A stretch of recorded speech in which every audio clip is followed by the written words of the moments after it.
போடாமல் தைக்கிற துணி தான். சில பேர் பார்த்திங்கன்னா லைனிங் போட மாட்டாங்க.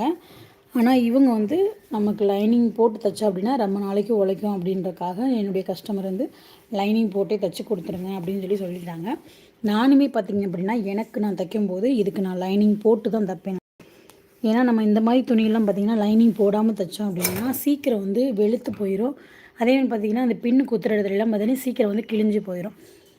இதே வந்து நம்ம லைனிங் கொடுத்துட்டோம் அப்படின்னா நம்மளோட உடம்போட ஹீட்டு, நம்மளோட உடம்போட உப்பு எல்லாமே வந்து லைனிங் துணியில் தான் டேமேஜ் ஆகுமே தவிர இல்லை இந்த துணியில் வந்து டேமேஜ் ஆகாது.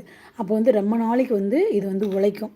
அதுக்காக தான் இது வந்து லைனிங் போட்டு நம்ம தைக்கிறோம். அதேமாதிரி பார்த்திங்கன்னா கொஞ்சம் குண்டாக இருக்கவங்களுக்கு பார்த்திங்கன்னா லைனிங் போட்டு தைச்சாங்க அப்படின்னா அந்த முன்கழுத்து இறங்குறது பிரச்சனைகள் வந்து இருக்காது. இல்லைன்னா பார்த்திங்கன்னா தண்ணியில் போட்டோடனே ஒரு மாதிரி தைக்கும்போது கரெக்டாக இருக்கும். தண்ணியில் போட்டோடனே பார்த்திங்கன்னா முன்கழுத்து ஃபுல்லாக இறங்கிக்கிட்டு வந்துடும். இதே வந்து நீங்கள் லைனிங் போட்டு இதில் தைச்சிங்க அப்படின்னா நம்ம ப்ளவுஸில் சேலை துணியில் லைனிங் போட்டு எப்படி தைக்கிறோமோ அதே மாதிரி இதுக்கும் அளவுகள்லாம் கரெக்டாக இருக்கும். அதுக்காக தான் நம்ம லைனிங் போட்டு தைக்கிறது.